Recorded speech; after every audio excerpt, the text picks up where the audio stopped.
उसमें जो भिन्नता है, जवान को 5200, अधिकारी को 5000, एमएनएस को 10,500। तो रिक्स अलाउंस बनता तो सेना में रिक्स सभी को है।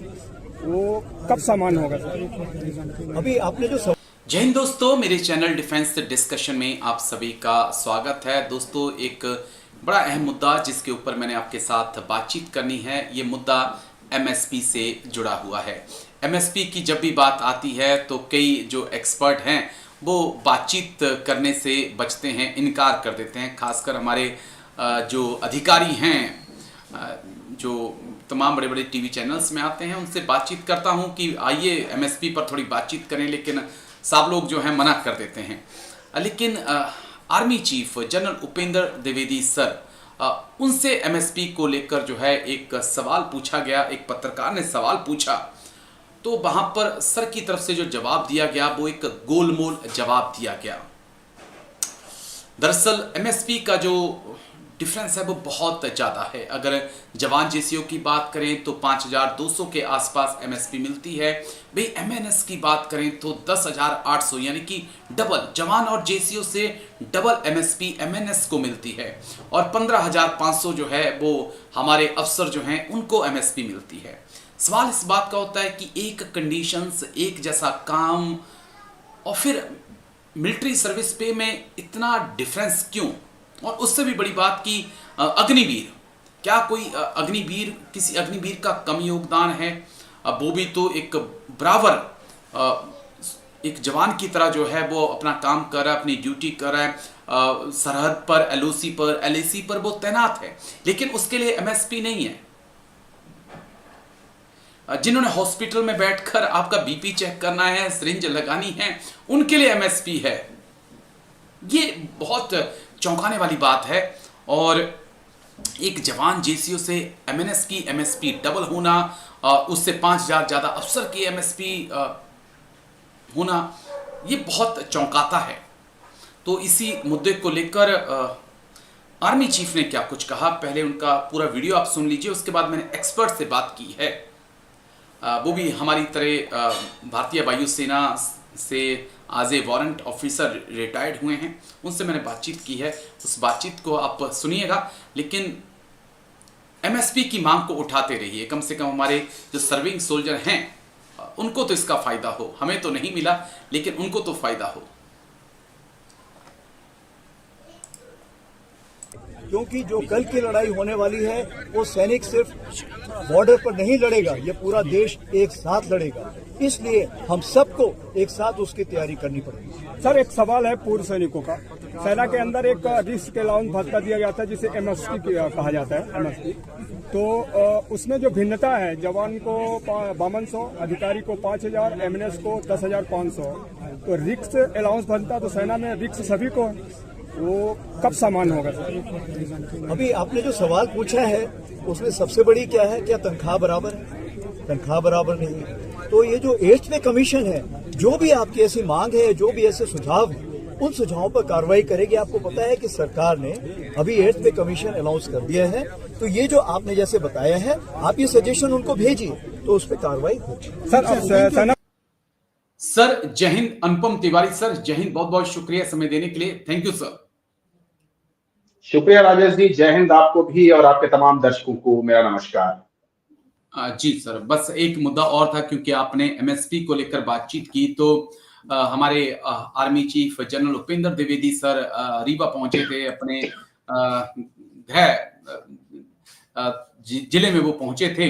वहां पर एक बड़ी अहम जानकारी सर की तरफ से दी गई। दरअसल उनसे पूछा गया कि एमएसपी को लेकर आपकी क्या राय है, क्योंकि जवानों की एमएसपी अलग है, एमएनएस की एमएसपी अलग है, ऑफिसर की एमएसपी अलग है। और जो पत्रकार थे उनका एक बड़ा इंटरेस्टिंग सवाल था कि एक जवान, एक जेसीओ की एमएसपी आपने 5,200 रखी है, लेकिन जो एमएनएस है उनकी एमएसपी 10,800 रख दी गई है। तो क्या इसमें कोई चेंज आने वाले पे कमीशन में हम देखें? आर्मी चीफ ने गोलमोल जवाब देके पूरे मुद्दे को साइडलाइन कर दिया। क्या हम ये मान के चलें कि एमएसपी एक ऐसा मुद्दा है जिसपे जवान जेसीओ तो चाहते हैं कि बात करें, लेकिन ऑफिसर नहीं चाहते हैं कि इस मुद्दे पर बात हो, क्योंकि जिसके हाथ में मलाई वो क्यों चाहेगा कोई बात की जाए इस मुद्दे पर। देखिए राजेश, ये जब एसपी का फंडा आया था पिछले पे कमीशन में, तो किसी ने डिमांड नहीं करी थी। किसी ने नहीं कहा था कि एमएसपी दिया जाए, एमएसपी दिया जाए और हम लोग सैनिकों में इस तरह से बंटवारा किया जाए कि जवान को अलग, एमएनएस को अलग और ऑफिसर को अलग दिया जाए। सब एक अलाउंस मांग रहे थे और वो सबका ये कहना था कि एक पर्टिकुलर अमाउंट ऐसा हो जो सबको मिले और वो irrespective of rank, irrespective of service वो मिले, और जिससे कि ये लगे कि आप जो सिविलियन एम्प्लॉइज हैं उनसे आप किसी मामले में अलग हैं। और इस चीज की डिमांड हो रही थी, लेकिन उस डिमांड को इस तरह से पेश किया गया कि वो अब सैनिकों के बीच में ही एक कॉन्ट्रडिक्शन बनता जा रहा है। अब ऑफिसर और जवान के बीच में जो फर्क है वो तो फिर भी समझ में आता है। एमएनएस को क्यों बीच में रखा गया और जवान से ज्यादा एमएनएस को क्यों दिया गया, इसका न तब की के लोगों के पास जवाब था, ना आज के लोगों के पास जवाब है। अब जनरल द्विवेदी जब ये चीज गोल मोल बता रहे हैं तो आप अनुपम तिवारी को एक्सपेक्ट नहीं कर सकते कि वो सही बता पाएगा, क्योंकि अनुपम तिवारी के पास वो इन्फॉर्मेशन भी नहीं है जनरल साहब के पास जो है।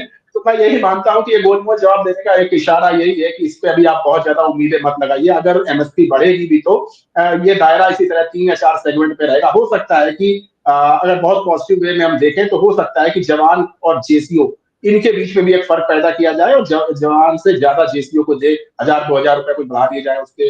लेकिन आप ऑफिसर कैडर या एमएनएस कैडर इनको आपसे ऊपर ही रखा जाएगा। इसके ऊपर मुझे नहीं लगता कि कोई बहुत बड़ा बदलाव आने वाला है। हाँ, अमाउंट में बदलाव आएगा क्योंकि आपकी बेसिक बढ़ेगी तो उसी परसेंटेज के हिसाब से एमएसपी को भी इन्हें बढ़ाना पड़ेगा। ऐसा नहीं हो सकता कि आप बेसिक 40,000 कर दें और एमएसपी आपकी 4,500 या 5,000 ही रहे या 7,500 रहे। ऐसा नहीं होने वाला है, वो भी बढ़ेगी। लेकिन कितनी बढ़ेगी ये बात, इसका जवाब न जनरल द्विवेदी के पास है ना इस छोटे से आदमी अनुपम तिवारी के पास। बिल्कुल, लेकिन बड़ा इंटरेस्टिंग है कि बड़े बड़े जनरल साहब भी इस पर बात करने से बचते हैं एमएसपी के मुद्दे पर। उनको लगता है कि अगर हमने कुछ बोल दिया तो सर्विंग वाले जो हैं हमसे नाराज हो जाएंगे। लेकिन शुक्रिया, बड़ा इंटरेस्टिंग मुद्दा है ये सर, क्योंकि मैं बस लास्ट में इतना कहना चाहता हूं कि एक कंडीशंस में सब सर्व करते हैं। अगर सियाचिन में कोई -40 में बैठा है तो वो आर्मी के कैप्टन मेजर साहब के लिए भी -40 है, नायब सूबेदार साहब के लिए भी, और एक जवान और एक अग्निवीर के लिए भी। सबसे इंटरेस्टिंग है कि अग्निवीर के लिए तो एमएसपी भी नहीं है, वो उनको तो बेचारों को साइड ही कर दिया। कम से कम उनके बारे में तो सोचना चाहिए सर। एक पॉइंट यहाँ पे मैं इसके बारे में सरकार सोच सकती है। राजेश, अग्निवीर नाम ही इसलिए दिया गया था कि इनके अंदर आग है, इनको ठंड नहीं लगती है। ठंड नहीं लगती है तो इनको एमएसपी क्यों चाहिए? चलिए सर, ठंड नहीं लगती है लेकिन बहुत दुर्भाग्यपूर्ण है। इस तरह का भेदभाव सेना के अंदर पहले कभी नहीं देखा गया था। अगर इस तरह का भेदभाव पैसे के लिए है तो ये निश्चित तौर पर इसके बारे में लोगों को सोचना पड़ेगा। बिल्कुल सर, ठंड तो नहीं लगती है लेकिन भूख जरूर अग्निवीरों को और उनके परिवारों को लगती है। भारत सरकार को इस सोचना होगा। Thank you sir. Anupam sir, बहुत बहुत शुक्रिया आपका आने के लिए, तमाम मुद्दों पे बात रखने के लिए। Thank you sir. जय Hind, take care sir. Thank you sir. जय हिंद राजेश, बहुत बहुत शुक्रिया।